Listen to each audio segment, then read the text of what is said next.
امریکی اخبار وال اسٹریٹ جرنل نے یہ دعویٰ کیا ہے کہ امریکی صدر نے ایران پر تازہ حملوں کا حکم دے دیا ہے اور نئے حملے ہفتے کے آخر سے شروع ہوں گے جو چند دن تک جاری رہ سکتے ہیں۔ اسی رپورٹ میں جو آپ اپنی اسکرین پر بھی دیکھ رہے ہیں، اسی رپورٹ کے مطابق حملوں کا مقصد ایران کو مذاکرات کی میز پر لانا ہے اور ایران پر حملے امریکہ اور اسرائیل مشترکہ طور پر کریں گے۔ یہ جو ہے اس رپورٹ کے ذریعے دعویٰ سامنے آ رہا ہے۔ تو یہ ہے کہ یہ خبر ایسے وقت میں آئی ہے جب 2 دن پہلے اسرائیلی وزیر اعظم نیتن یاہو وائٹ ہاؤس میں صدر ٹرمپ سے مل کر گئے ہیں۔ ٹائمنگز بڑی امپورٹنٹ بالکل ایسا ہی ہے، اور امریکی محکمہ جنگ نے ایران پر ممکنہ حملوں پر تبصرہ کرنے سے انکار بھی کر دیا ہے۔ ترجمان پینٹاگون کا کہنا ہے کہ صدر ٹرمپ کے فیصلے سے پہلے اہداف پر بات نہیں کریں گے، البتہ صدر کی ہدایت پر کسی بھی وقت کارروائی کے لیے تیار ہیں۔ تو یہ ایک دھمکی ہی دی گئی ہے اور ایک طرح سے بہت ہی کلیئر کٹ کہہ دیا گیا ہے کہ وہ جو مذاکرات کا عمل ہم کہہ رہے تھے نا شیری کے کچھ دنوں پہلے، شاید وہ کامیاب دوبارہ سے ہو جائے، جو MOU سائن ہوئے تھے ان پر دوبارہ سے عمل درآمد شروع ہو جائے تو وہ ریوائیو ہو جائے گا، لیکن لگتا ایسا نہیں ہے کہ وہ ریوائیو ہونے کی صورت میں ہے۔ اور دوسری جانب جو فلسطین اور غزہ کا معاملہ تھا اور حماس نے ڈسارم ہونا تھا، وہ والا معاملہ بھی مجھے لگتا ہے ٹھنڈا ہوتا دکھائی دے رہا ہے اگر اس طرح کے معاملات آگے بڑھتے ہیں تو جناب دیکھیں گے آگے کیا سچویشن بنتی ہے اور آپ کو گاہے بگاہے اپڈیٹ بھی رکھتے رہیں گے۔ آگے بڑھتے ہیں۔ ہم آدمی ہیں تمہارے جیسے، جو تم کرو گے وہ ہم کریں گے، ایران نے بھی خبردار کر دیا ہے۔ اگر امریکہ اور اسرائیل نے حملے کیے تو پوری طاقت سے جواب دیا جائے گا۔ جیسے کہ ہم دیکھ رہے ہیں کہ بیک اینڈ فورتھ بیانات کا سلسلہ جاری ہے اور سخت بیانات کا سلسلہ جاری ہے۔ عرب ملکوں میں نہ صرف امریکی تنصیبات کو نشانہ بنایا جائے گا بلکہ اسرائیل میں توانائی ڈھانچہ بھی نہیں بچے گا۔ ایران نے واضح کر دیا ہے کہ سعودی عرب، UAE، قطر، کویت اور اسرائیل میں اہداف ہمارے میزائل کی رینج میں ہیں۔ دیکھیں نا، اس کو اگر ہم کنیکٹ کریں، جیسے کہ اس سے پہلے ہم بات کر رہے تھے نا کہ جو وال اسٹریٹ جرنل کی رپورٹ ہے اس میں یہ سامنے آیا کہ جی انٹینشن یہ ہے اسرائیل خود اب ان حملوں میں شامل ہوگا اینڈ اوور دا ویکینڈ ہم ایک نئی لہر حملوں کی وہاں سے دیکھ سکتے ہیں۔ وال اسٹریٹ جرنل نے یہ رپورٹ کی ہے، تو اس بات پہ ایک آپ لوگوں کو دیکھیں ایرانی ایک کہتے ہیں نا کہ ایک جوابی ریٹیلیشن ملا ہے کہ جی ہم آدمی ہیں تمہارے جیسے، جو تم کرو گے وہ ہم کریں گے۔ اور یہ تو ہم نے دیکھا ہے کیونکہ وہاں سے اگر ایک میزائل فائر ہوتا ہے تو پھر ایران بھی پیچھے نہیں رہتا۔ اب اسرائیل میں لویتان اور تیمار گیس فیلڈز کو بھی نشانہ بنایا جائے گا۔ یہ ایران کی جانب سے موقف ہے کیونکہ اب جو وال اسٹریٹ جرنل یہ دعویٰ کر رہا ہے کہ اب اسرائیل خود شامل ہوگا، تو اب پھر براہ راست پھر جو ایک کہتے ہیں نا کہ جنگ کا دائرہ کار ہے، پھر یہ جو حملوں کا دائرہ کار ہے پرائمریلی، وہ پھر ظاہر سی بات ہے ایران نے واضح کر دیا کہ پھر یہ اسرائیل کی یہ فیلڈز بھی محفوظ نہیں رہیں گے پھر، کیونکہ جو تم کرو گے وہ ہم۔ اچھا، ایک طرف تو شیری اس طرح کے بیانات آ رہے ہیں، دونوں کی جانب سے دھمکیاں دی جا رہی ہیں، لیکن دوسری جانب امید بھی ہوتی ہے بالکل ایران کے ساتھ معاہدہ ممکن، لیکن ان پر اعتماد ختم ہو رہا ہے۔ جنگ میں امریکہ کو برتری حاصل ہے، امریکی صدر ٹرمپ کا یہ دعویٰ سامنے آیا ہے اور حملے جاری رکھنے کا اعلان بھی سامنے آیا ہے۔ جیسا کہ ہم شیری پہلے ہی بات کرتے، ایک طرف دھمکیاں، دوسری جانب مذاکرات کی باتیں کہ ہمارا ایگریمنٹ ہو سکتا ہے، لیکن دوسری جانب ہم حملہ بھی جاری رکھیں گے۔ کابینہ اجلاس میں امریکی صدر نے کہا کہ ایران انتہائی مشکلات کا شکار ہے، انہوں نے دیانتداری کا مظاہرہ نہیں کیا ہے۔ امریکی صدر نے حماس کا غیر مسلح ہونے کا معاہدہ مشرق وسطی کے لیے ایک بڑا اقدام بھی قرار دیا ہے۔ اور یوکرین جنگ سے متعلق امریکی صدر نے فریقین کو رعایتیں دینے پر بھی زور دیا ہے۔ دوسری جانب امریکی وزیر خزانہ نے کہا ہے کہ دنیا بھر میں ایران کے اثاثے تلاش کر رہے ہیں، لیکن وہ رقم ایرانی عوام پر ہی خرچ ہوگی۔ تو ظاہر سی بات ہے، دیکھیں room for question and negotiation تو ہمیشہ ہم دیکھتے ہیں کہ ایگزسٹ کرتا ہے، اور وہی چیز اس طرح کے جو گمبھیر معاملات ہوتے ہیں اسے حل کرنے کے لیے بڑی اہم ہوتی ہے۔ اب جی موجودہ صورتحال میں برطانیہ اور ایران کے وزراء خارجہ کے درمیان اہم رابطہ ہوا ہے، اور جیسے کہ ہم ہمیشہ یہ بات کرتے ہیں کہ یہ جو اہم رابطے ہوتے ہیں بڑی اہمیت کے حامل ہوتے ہیں، کچھ نہ کچھ یہ میسج اس میں امپورٹنٹ کنوے کیا جاتا ہے جو یہ ڈٹرمن کرتا ہے کہ اس وقت کوئی بھی ملک کیا سوچ رکھتا ہے۔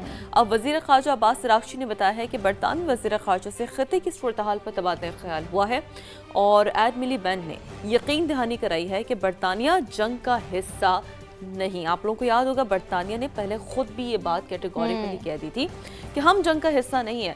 خود برطانوی وزیر خارجہ کا بھی یہی کہنا ہے کہ ان کا تنازع کے سیاسی حل پر بیسکلی وہ لوگ یقین رکھتے ہیں. سیاسی حل کا سے مراد یہ ترجیح ہوتی ہے کہ اسے نیگوسیشنز کے ذریعے حل کیا جائے, اسے پولیٹیکل جو وہاں پر پارٹیز موجود ہیں, جو لیڈرشپ موجود ہے, وہ بات کریں, وہ میز سجائیں مذاکرات سمپلی ڈپلومیسی کے ساتھ اس کا حل ہونا ڈپلومیسی چاہیے, کے ذریعے اس کا حل ہونا چاہیے. اور بڑا ہی ایک امپورٹنٹ اسٹیٹمنٹ ہے جو کہ سامنے آیا. اور اس کے علاوہ عباس سراغچی کا کہنا تھا کہ جوہری قوت کے ساتھ تعاون قابل قبول نہیں ہوگا, اور خطے کی کشیدگی کی وجہ امریکہ اسرائیل جارحیت ہے, اور ایران اور عمان آبنائے ہرمز کے انتظامی طریقہ کار پر کام کریں گے. اچھا, یہاں پہ ہم شیری ایک چیز دیکھ رہے ہیں کہ ایران کا بہت ہی اسٹرانگ سٹانس ہے کہ آبنائے ہرمز پر صرف اور صرف ایران اور عمان ہی طریقہ کار, جو انتظامی ڈھانچہ ہے, جس طریقے سے وہ آپریٹ کرے گا, وہ صرف اور صرف ایران اور عمان ہی اس طریقہ کار کو طے کریں گے. باقی دیگر ممالک کا اس میں کوئی بھی حصہ نہیں ہونا چاہیے, نہ ہی کوئی کردار ہونا چاہیے. تو یہ ایران کا بہت ہی اسٹرانگ سٹانس ہے. دوسری جانب مشرق وسطیٰ میں صورتحال جو ہے وہ بدستور کشیدہ ہے.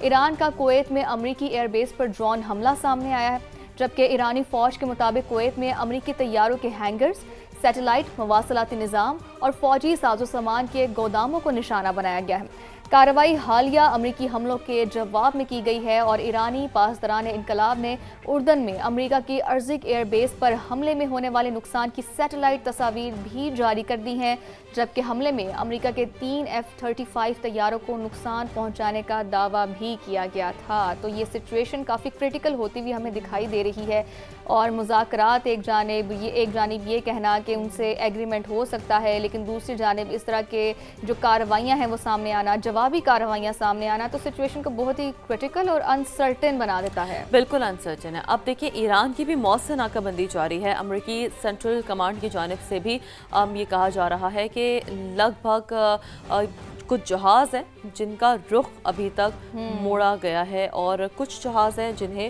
ناکارہ بھی بنایا گیا ہے. ذرا آپ لوگوں کو بتاتے ہیں کہ کل 30 جہاز ہیں جناب جن کا رخ موڑا گیا ہے اور 2 کو ناکارہ بنایا گیا ہے, اور انسانی امداد لے جانے والے 30 جہازوں کو اجازت دی گئی ہے. سینٹ کام کی جانب سے یہ بتایا جا رہا ہے. تو ایک بڑا یہ ایک اہم ترین پوائنٹر اس میں یہاں پر نوٹ کرنے والی بات ہے کہ جو انسانی امداد لے جانے والے 30 جہاز ہیں انہیں البتہ اجازت دی گئی ہے سینٹ کام کی جانب سے, جبکہ ایک اسی ناکہ بندی میں ہم دیکھ رہے ہیں جو ایران کی جانب سے کی گئی ہے. امریکی سینٹرل کمانڈ خود یہ کہہ رہا ہے کہ اب تک کل 30 جہاز ہیں جن کا رخ موڑا گیا ہے, جبکہ 2 کو ناکارہ بنا دیا گیا ہے. تو یہ آپ دیکھ سکتے ہیں کہ جو ٹویٹ بھی یو ایس سینٹ کام ڈپارٹمنٹ کی جانب سے اپنے آفیشیل ایکس پر کیا گیا ہے, یہ اس میں آپ پڑھ بھی سکتے ہیں کہ کل اٹس ایز آف 31 جولائی, یعنی کہ کل کی ریسنٹ کی اپڈیٹ یہ ہے کہ آپ کے پاس 30 کل جہاز ہیں جن کا رخ تو موڑا گیا ہے, جبکہ 2 کو ناکارہ بنایا گیا ہے, کیونکہ جو ناکہ بندی ہے ایران کی جانب سے وہ جاری ہے. جبکہ اسی تناظر میں انہوں نے خود لکھا ہے کہ 30 جہازوں کو اجازت دی گئی ہے جو بیسکلی انسانی امداد لے جا رہے ہیں. ٹھیک ہے, تو مشرق وسطیٰ کی کشیدہ صورتحال پر کیسے قابو پایا جائے, اسی پر بات کرنے کے لیے ہمارے ساتھ موجود ہیں سینئر تجزیہ کار فیض رحمان صاحب. بہت شکریہ سما کو اپنا وقت دینے کا. کہیے گا کہ پاکستان, قطر, مصر اور سعودی عرب بھی سر توڑ کوششیں کر رہے ہیں کہ معاملہ کسی طرح سے حل ہو جائے, ٹھنڈا ہو جائے, امریکہ ایران معاہدہ کریں اور حملے رک جائیں, لیکن لگتا ہے کہ اسرائیل کی جو شیطانیت ہے نا وہ اپنا کام دکھا رہی ہے. ابھی 2 دن پہلے ہی آپ نے دیکھا تھا کہ نیتن یاہو کی جو صدر ٹرمپ سے ملاقات ہوئی تھی, اس کے بعد معاملات مزید بگڑتے جا رہے ہیں. کیا کہیں گے آپ اس پر؟ جی بہت بہت شکریہ. دیکھیں, اس میں اصل میں بہت ظاہر پیچیدہ, جیسے کہ خود ابھی آپ نے دونوں نے اپنی جو انٹروز میں جو بات چیت کی ہے اس میں بہت پیچیدہ معاملہ ہے, اور اس سے پہلے بھی میں آپ ہی کے چینل پہ اور دوسرے چینل پہ بھی یہ بات کر چکا ہوں کہ یہ اس میں کوئی شک نہیں ہے کہ اسرائیل ایک بہت بڑا اسپوائلر ہے اس پورے معاملے میں, اور اسرائیل کی خصوصاً نیتن یاہو کی پوری کوشش یہی ہے کہ یہ جنگ مسلسل جاری رہے. یہ تو بالکل ایک بلا شک و شبہ ایک حقیقت ہے. اچھا, لیکن اس کے ساتھ ساتھ دیکھیے یہ بھی ایک بات نوٹ کرنے کی ہے کہ خود امریکہ میں اور ایران میں دونوں ممالک میں, دونوں فریقین میں ایسی لابیز ہیں, ایسے گروپس ہیں جو نہیں چاہتے کہ معاملہ کسی مفاہمت کے ذریعے حل ہو.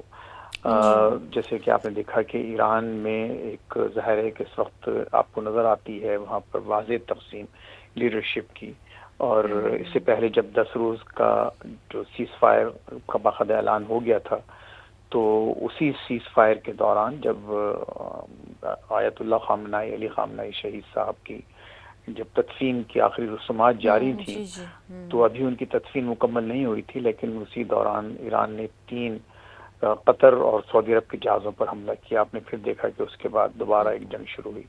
اچھا، پھر اس کے بعد پھر امریکہ نے کچھ اپنی کارروائی روکی، لیکن ایران نے پھر کن وجوہات کی بنا پر، ظاہر ہے اس کی بہتر وہ اچھی طرح سمجھتے ہیں، لیکن جارڈن پر حملے کیے جو کہ امریکی جو تنصیبات تھیں جو اڈے تھے۔